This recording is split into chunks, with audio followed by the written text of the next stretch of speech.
Hello students. तो आज हम पढ़ने वाले हैं क्वांटम नंबर्स के बारे में।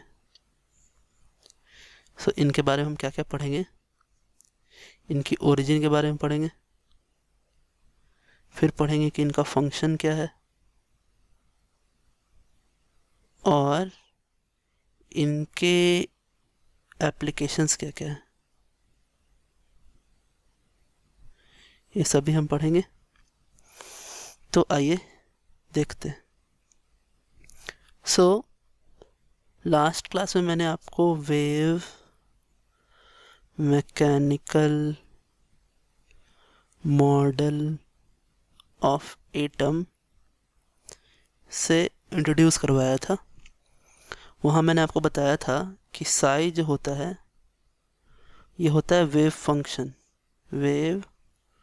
फंक्शन होता है, और इसके टर्म में एक डिफरेंशियल इक्वेशन हम लिखते हैं, that is d square psi upon d x square plus d square psi upon d y square plus d square psi upon d z square plus 8 pi square m upon h square into e minus u into psi is equals to 0। यहाँ पर m जो है आपका वो mass of electron है, h जो है वो है प्लैंक्स कांस्टेंट, e है टोटल एनर्जी एंड u है पोटेंशियल एनर्जी ऑफ इलेक्ट्रॉन। ये जो इक्वेशन है, इस इक्वेशन जो इक्वेशन मैंने आपको लिखवाया, ये इसको इक्वेशन 1 मान लेते हैं। इक्वेशन 1 के जो सॉल्यूशंस आएंगे उसी सॉल्यूशंस को हम बोलते हैं क्वांटम नंबर। जो सॉल्यूशंस आएंगे उस सॉल्यूशन को बोलते हैं क्वांटम नंबर।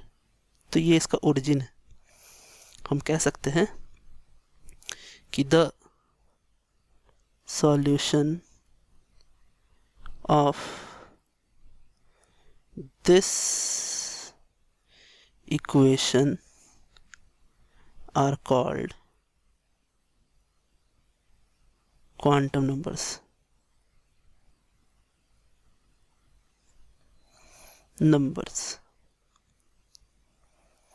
तो अब हम देखेंगे कि कौन कौन से क्वांटम नंबर्स जो हैं वो इस इक्वेशन से आए हैं। पर्टिकुलरली जो इक्वेशन 1 है, equation 1 is called स्क्रोडिंजर्स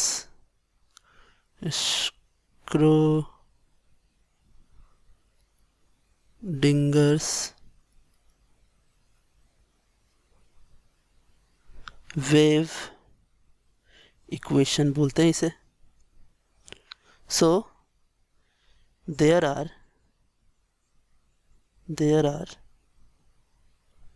3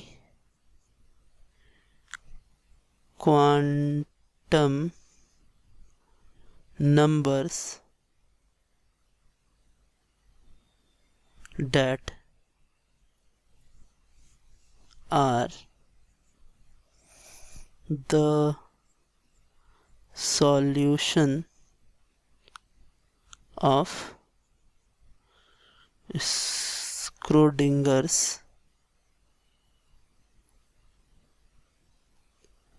wave equation। तो पहला जो आपका सॉल्यूशन है उसको हम बोलते हैं प्रिंसिपल क्वांटम नंबर। दूसरा जो है उसे बोलते हैं एजिमुथल क्वांटम नंबर,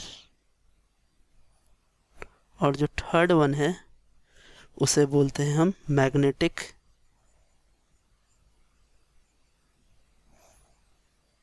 क्वांटम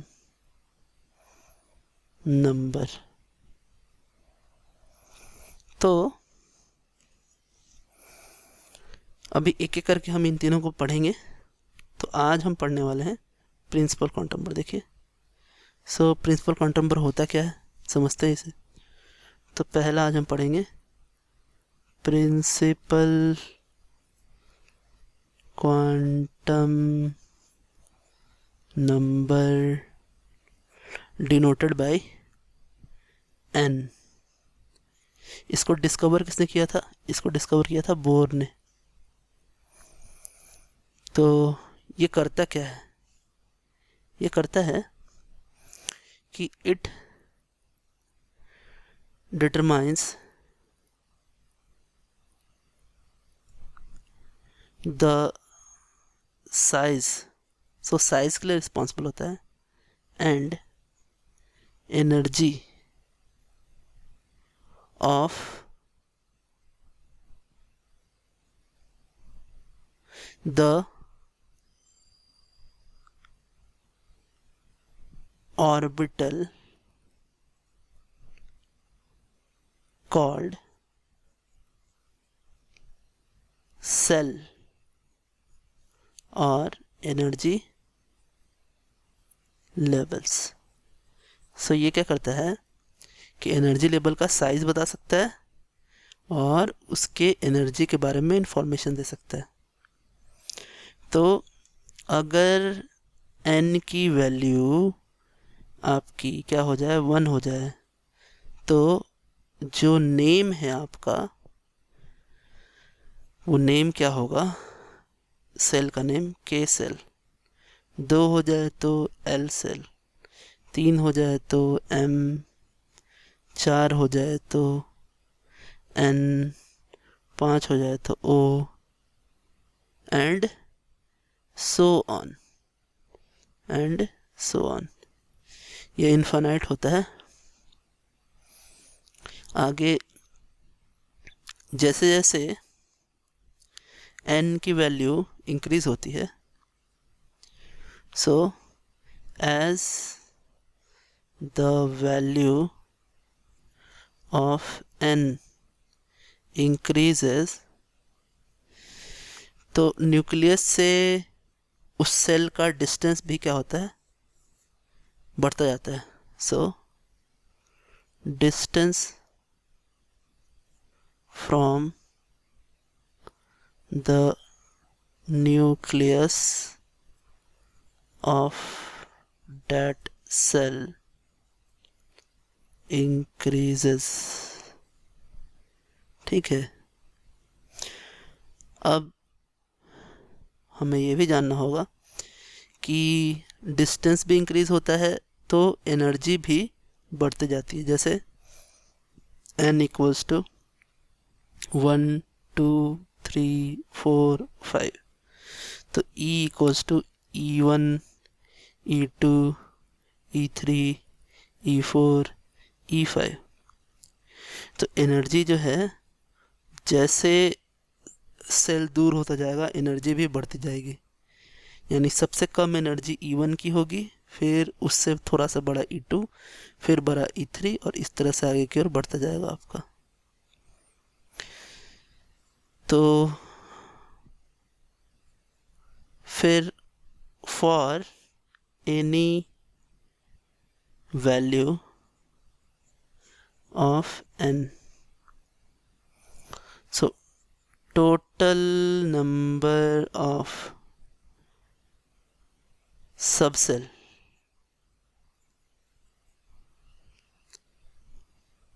क्या होगा? अगर n कोई सेल है तो उसमें कितने नंबर ऑफ सबसेल होंगे? n सबसेल होंगे। फिर अगर आपसे पूछे कि टोटल नंबर ऑफ ऑर्बिटल्स